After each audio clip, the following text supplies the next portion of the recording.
तो दोस्तों आज हम एक्सप्लेन करने वाले हैं साउथ की और एक बेहतरीन मूवी जिसका नाम है गेम चेंजर, जो कि हाल ही में थिएटर में रिलीज हुआ है। ये मूवी फुल्ली ड्रामा और ट्विस्ट के ऊपर बेस करा गया है। स्टोरी आप लोगों को बहुत पसंद आएगा। तो हम लोग ज्यादा देरी नहीं करते हैं, चलिए एक्सप्लेनेशन को शुरू करते हैं। चैनल का रीच थोड़ा डाउन है, वीडियो को जरूर लाइक कर दे। मूवी की शुरुआत में हमको आंध्र प्रदेश की सीएम सत्य को दिखाया जाता है, जिसकी तबीयत बहुत खराब था और अपने खराब तबीयत के टाइम उसको एक औरत और एक बच्चे हमेशा दिखाई दिया करते हैं और वो बहुत बीमार पड़ जाता है, इसलिए उसे हॉस्पिटलाइज करा जाता है। सत्य को जब हॉस्पिटल ले जा रहा था तब बहुत बारिश हो रहा था और रात का टाइम था और जो पुलिया था वो टूट जाता है। बहुत सारे गाड़ी का एक्सीडेंट वगैरह भी होता है, पर सत्य उधर बच जाता है। जैसे तैसे उसको हॉस्पिटलाइज करा जाता है। तब भी उस नाजुक हालत में उसके जो दो बेटे थे वो तब भी पॉलिटिक्स की सोच रहे थे कि पापा के जाने के बाद कौन नेक्स्ट सीएम बनेगा। तो सत्य को बहुत खराब लगता है कि आज इस सिचुएशन में उसके दोनों बेटे ये दिन गिन रहे हैं कि पापा दुनिया से जाएंगे और वो सीएम की कुर्सी में बैठेंगे। अभी हमको उधर से सीन शिफ्ट करते हुए दिखाया जाता है और मूवी के मेन हीरो को दिखाया जाता है, जिसका नाम राम होता है। वो अभी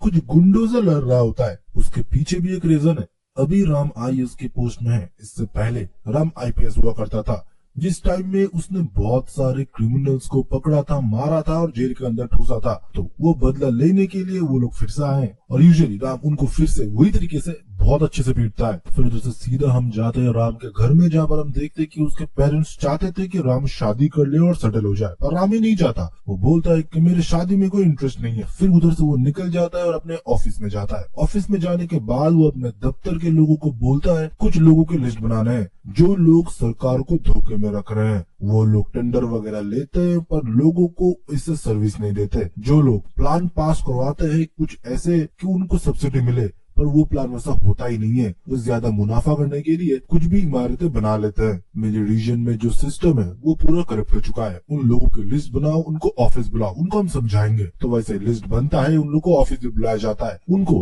अपने अपने क्षेत्र में समझा दिया भी जाता है कि आप कहाँ कहाँ घोटाला कर रहे हो, जल्दी इन सब चीज को ठीक कर लो तो आपके लिए बेटर रहेगा। कुछ लोग नहीं मानते, कुछ लोग मानते हैं। सबको लेके राम एक गाड़ी में डाल देते हैं और उनको सैर करवाने के लिए निकल जाते हैं। राम पहले एक चावल की फैक्ट्री में जाता है, जहाँ पर वो बोलते हैं कि आप चावल में घोटाला कर रहे हो, अगर आपने नहीं बंद किया तो चावल की फैक्ट्री बंद हो जाएगा, और वो बंद भी कर देता है। फिर वो एक मॉल में जाता है जहाँ पर इलीगल कंस्ट्रक्शन से एरिया बनाया गया है। वो उस मॉल को ही ताला लगा देते हैं। ये सारे एग्जाम्पल देख के बाकी लोग भी सुधरने लगते हैं। जैसे होता है ना कि आप हर लोग को नहीं समझाते, दो को पनिशमेंट देते हो को बाकी क्लास समझ जाता है। तो वैसे ही राम ने वही टेक्निक का यूज किया और सारे लोग समझ गए और राम के कहने पे करप्शन कम करने लगे। और दूसरी जगह हम देखते हैं कि सीएम जी हॉस्पिटल से छूट चुके थे। उनके अंदर भी क्या आता है, वो भी अपने पार्लियामेंट में बैठ के अपने मंत्री सभा को बोलते हैं कि आप लोगों को भी करप्शन कम करना पड़ेगा। करप्शन आप ना करो तो ही सही है, अगर आप कर पाए गए तो आपको पार्टी से निकाल दिया जाएगा। पर उसको यही नहीं पता था कि उसके दोनों बेटे सबसे ज्यादा करप्ट थे। उनमें से उसका जो छोटा बेटा था मोपी, उसका बालू और रेती का धंधा था जो कि इलीगली बेचा करता था। उसने उसको भी वार्निंग दिया कि ये सब कुछ रोक दो, नहीं तो तुमको पार्टी से मैं निकाल दूंगा। मोपी सामने तो हाँ हाँ बोलता है, पर रात में वो धंधा चालू रखता है, पर इसके बारे में सीएम को भनक तक नहीं था। फिर हमको राम को दिखाया जाता है जो कि अपने सिस्टर की वेडिंग एनिवर्सरी में एक गेट टुगेदर था, दोस्तों के साथ उधर बैठा हुआ होता है। उसके दोस्त लोग पूछते हैं कि तू कब शादी करेगा। राम बोलता है मुझे शादी में कोई इंटरेस्ट नहीं है यार। तब उसके दोस्त बोलते हैं क्योंकि कॉलेज के टाइम पे तू एक लड़की को पसंद करता था, उसका क्या हुआ। फिर राम स्टोरी बताना शुरू करता है जो कि उसके कॉलेज के टाइम का था। राम का पर्सनैलिटी पहले से ही बहुत एंग्री था। वो उसका एंगर इशू इतना था कि वो किसी को भी पीट देता था। तो ऐसा एक दिन उसे पता चला कि एक प्रोफेसर एक लड़की को छेड़ रहे थे। तो वो आओ देखा ना ताऊ उस प्रोफेसर को कॉलेज के बाहर ही मारने लगता है। और सरप्राइजिंगली वो प्रोफेसर वो नहीं थे, वो बाय मिस्टेक किसी और को पीट रहे थे। और जब उसे पता चला कि उससे गलती हो चुका है, वो माफी मांगे उससे पहले उस प्रोफेसर की लड़की जो थी दीपिका, उसको पुलिस के हवाले करवा देती है। जब राम जेल में होते हैं तब राम के दोस्त दीपिका को सब कुछ बताते हैं कि क्या कुछ हुआ था, गलती से राम ने आपके फादर को मारा था। तो दीपिका को रियलाइजेशन होता है कि राम गलत आदमी तो नहीं है। तो अपने फादर के साथ पुलिस स्टेशन जाता है और राम की बेल करवाता है। और राम का मन उसके ऊपर आ चुका था, मतलब प्यार कर बैठा था वो दीपिका के साथ। पर दीपिका को राम बिल्कुल नहीं पसंद था क्योंकि राम को एंगर इशू था। वो किसी को भी पीट देता था, कहीं पर भी हाथ छोड़ देता था, जो कि दीपिका को पसंद नहीं था। धीरे धीरे उनमें प्यार तो बढ़ा, पर उसके साथ एक रिस्ट्रिक्शन भी कि तुमको गुस्सा नहीं होना है किसी के ऊपर तुम हाथ नहीं छोड़ सकते। और उसको एक टारगेट दे दिया गया था कि तुमको एक बड़ी एग्जाम क्रैक करना पड़ेगा और तुमको आईएएस बनना पड़ेगा। तुम आईपीएस नहीं बनोगे, अगर तुम आईपीएस बनते हो तुमको एनकाउंटर वगैरह करना पड़ेगा, जो कि मुझे पसंद नहीं है। वायलेंस से तुमको दूर रहना है। तो राम बहुत मेहनत करता है, एग्जाम वगैरह देता है और वो आईपीएस बन जाता है। वो और थोड़ा नंबर स्कोर नहीं कर पाता, इसलिए दीपिका अचानक से गायब हो जाती है।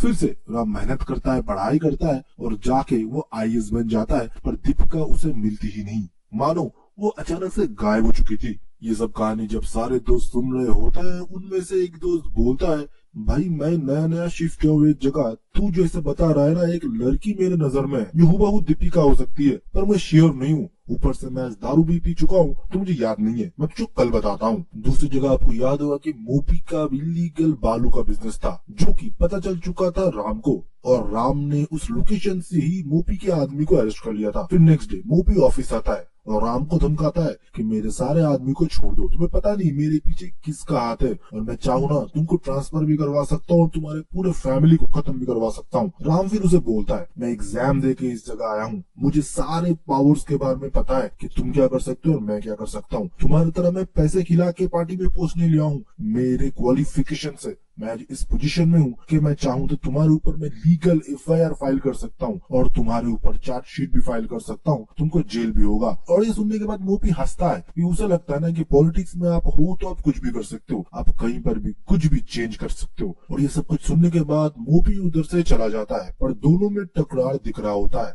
तभी हम राम के वो दो दोस्त था ना, जो कि उस दिन नशा करके बैठा हुआ था दीपिका के पता लेके, वो बता देता है कि एक लड़की है जहाँ से जाके तुम मिल सकता है। सरप्राइजिंगली वो दीपिका ही निकलती है और दीपिका को राम मिल जाता है। फिर दीपिका कन्फेस करती है कि उसके फादर ने ये चाल चला था, वो नहीं चाहता कि तुम और मैं एक साथ रहे। ऑब्वियस रीजन है भाई, उसके फादर को उसने पीटा था।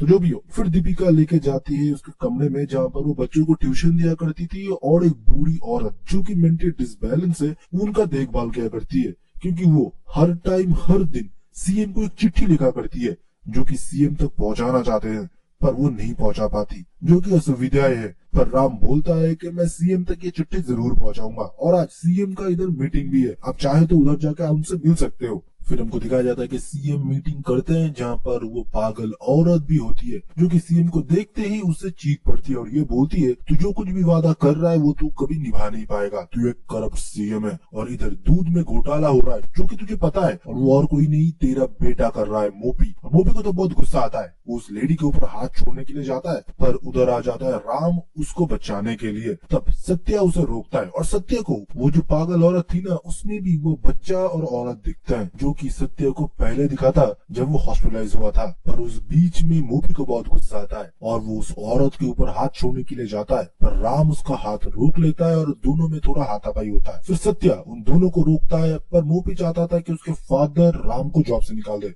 उसके फादर ऐसा करते नहीं है, वो दोनों को ही शांत रहने के लिए बोलते हैं और मोपी को भी डांटते हैं और राम को भी। पर उस दौरान उनका तबीयत खराब हो जाता है और वो फिर से हॉस्पिटलाइज होते हैं। मोपी अपने फादर से बहुत गुस्सा था, राम का सस्पेंशन उन्होंने क्यों नहीं किया। मोपी का इतना गुस्सा देके टेम्पोररी उसने राम को सस्पेंड कर दिया अपने जॉब से। पर मोपी के ऊपर भी वो गुस्सा थे, इसलिए पार्टी से उसको भी निकाल दिया गया, क्योंकि उसने दूध में मिलावट करके बच्चों के जान को रिस्क में डाला था। पर ये लड़का संकी है, मतलब मोपी, वो गुस्से में आता है और मौके का फायदा देख के अपने फादर को ही वो जान से मार देता है। और अपने फादर के जाने के बाद मोपी खुद ही अनाउंस कर देता है कि अगला सीएम वही बनेगा। और हम देखते हैं कि जब सत्या घर में होता है, वो उसको अपने घर से उठा लेता है जिस दिन उसको दीपिका के साथ शादी होने वाला था, और उसे बहुत पीटा जाता है। बहुत लोगों को राम मार भी रहा था, पर फिर भी उसके ऊपर वो लोग भारी पड़ जाते हैं और राम को वो बहुत पीटने लगता है। तभी हम देखते हैं पुलिस ऑफिसर आता है और पीछे से उस गुंडों के ऊपर गोली चला दिया जाता है। आप लोग सोच रहे होंगे कि मोपी तो पावर में है,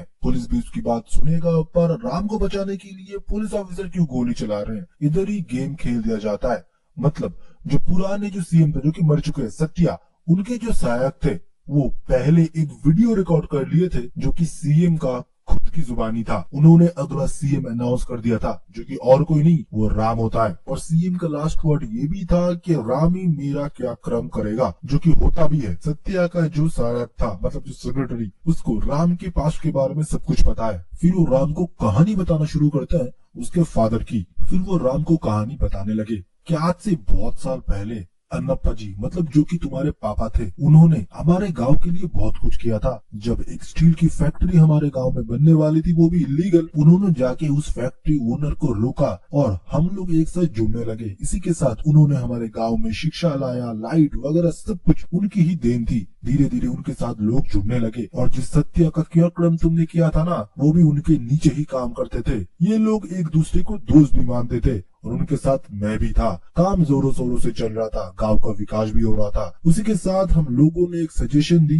कि आप अन्नप्पा जी एक पार्टी फॉर्म कर लो, एक पॉलिटिकल पार्टी, जिससे आपको और भी सहायक मिलेगा और हम लीगली चुन के भी आएंगे तो लोग हमारे बारे में सोचेंगे और सरकार भी हमको सपोर्ट करेगा। पहले तुम्हारे पापा चिन्नप्पा जी नहीं मान रहे थे, फिर तुम्हारे माँ ने बोला कि आप लोगों के लिए काम करते हो, आप जरूर ये करोगे। फिर उन्होंने पार्टी फॉर्म किया और पार्टी का नाम दिया। पर एक प्रॉब्लम था, तुम्हारे पापा को बोलने में थोड़ी तकलीफ थी, इसलिए वो जो भी लिखते थे सत्या वो सब कुछ बोला करते थे। और बात उनकी थी पर फेस सत्या का था, सोच उनकी थी पर मुंह सत्या का था। तो इलेक्शन का टाइम आया और नॉमिनेशन तुम्हारे पापा की पार्टी ने भी भर दिया था। पर जो सत्या था वो बोलने लगा कि हमको पैसे बांटने चाहिए, जो कि और भी पॉलिटिकल पार्टी बांटते हैं, पैसे से वोट खरीदो फिर अब इलेक्शन में जीत जाओ। पर तुम्हारे पापा इस चीज के बिल्कुल खिलाफ थे, वो नहीं चाहते थे कि पैसे से लोगों की वोट खरीदे जाए। पर सत्या ये चाहता था, इसलिए उसने स्पॉन्सर भी ढूंढे थे। स्पॉन्सर और कोई नहीं, वही स्टील फैक्ट्री थे। जो स्टील फैक्ट्री और कोई नहीं, वही स्टील फैक्ट्री था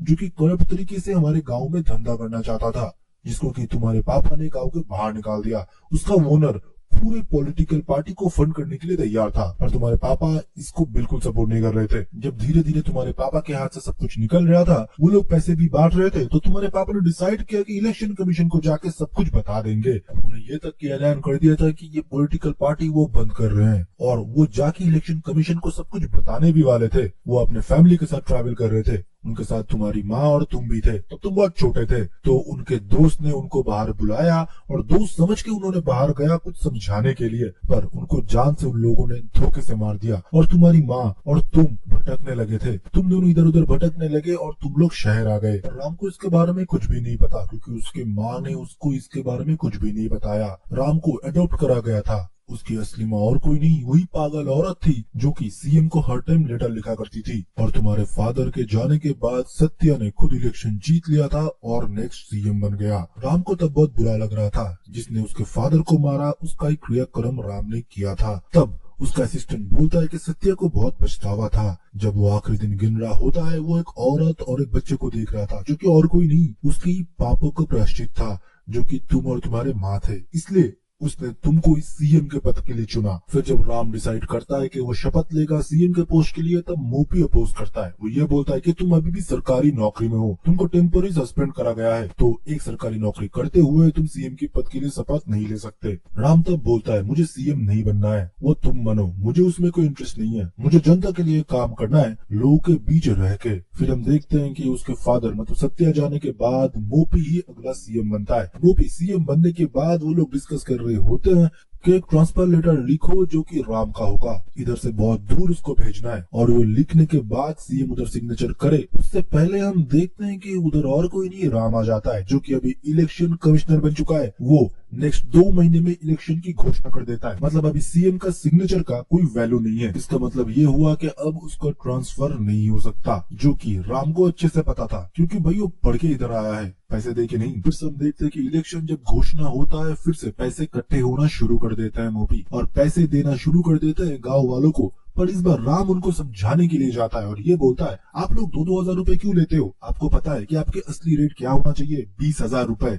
क्योंकि अगर 20,000 रुपए लेते हो तो सरकार भी आपसे उतना पैसा कमा लेगा ना। ये कुछ नया स्टाइल था, लोग भी मान जाते हैं जब उसको मैथ समझाया जाता है, और लोग 20,000 रुपए की डिमांड करने लगते हैं, और मोपी को वो भी देना पड़ता है। मोपी जब वो सब कुछ दे रहा था, राम को सब कुछ पता था, पर राम ने रोका नहीं। राम चाहता था कि गरीबों के पास पैसा पहुंचे। गरीब लोगों के पास पैसा तो पहुंच चुका था, जो कि मोपी ने दिया, जो कि करीब 25 लाख थे, और उसके अकाउंट पे उसने नजर भी रखे थे। और मोपी को जाके ये भी बताया कि पॉलिटिशियन इलेक्शन के दौरान 40 लाख रुपए टोटल खर्च कर सकता है। तो 25 लाख रुपए तो आपके खर्च हो गए, और जो आपके बाकी पैसे हैं उसमें से आपको सब कुछ मैनेज करना है। मतलब आपके मंत्री वगैरह को भी आपको मैनेज करना है, उसके साथ आपको बाकी इलेक्शन भी लड़ना है। इससे पार्टी में थोड़ा अफरा तफरी मच जाता है और लोग धीरे धीरे छोड़ के मोपी को जाने लगे थे। फिर हम देखते हैं कि इलेक्शन डे आता है। इलेक्शन डे में हम देखते हैं कि मोपी ने गुस्से में एक इलेक्शन बूथ में बॉम्ब लगा दिया था, जो कि ब्लास्ट होता है। अफरा तफरी हर जगह मच जाता है। मोपी फिर राम को वार्निंग देता है कि मेरे पीछे पड़ोगे तो बाकी जो इलेक्शन बूथ है उधर भी मैं बॉम्ब ब्लास्ट करूंगा। राम फिर चुपचाप बैठ जाता है, वो कुछ भी नहीं करता। मोपी बोलता है मैं मेरे लोगों से रीजिंग कराऊंगा, डबल वोटिंग कराऊंगा, अब देखता हूँ तुम मुझे कैसे रोकते हो। इसका भी सोल्यूशन था राम के साथ। वो बोलता है मुझे पता है तुम ऐसे इलेक्शन खराब नहीं होने दोगे, तुम अगर हर जगह बॉम्ब ब्लास्ट करोगे उससे तुम्हारा भी नुकसान है, मुझे पता था, तुमने सिर्फ एक जगह ही बॉम्ब रखा हुआ है। फिर राम मोपी को शॉक देता है, ये बोलते हुए कि तुम्हारे लोग जिस जगह 2 बार 3 बार वोट दिए हैं उधर हमने ऐसा इंक यूज किया है कि लोगों के हाथ धीरे धीरे फूलने लगेंगे। अगर किसी ने 2 बार इंक यूज किया,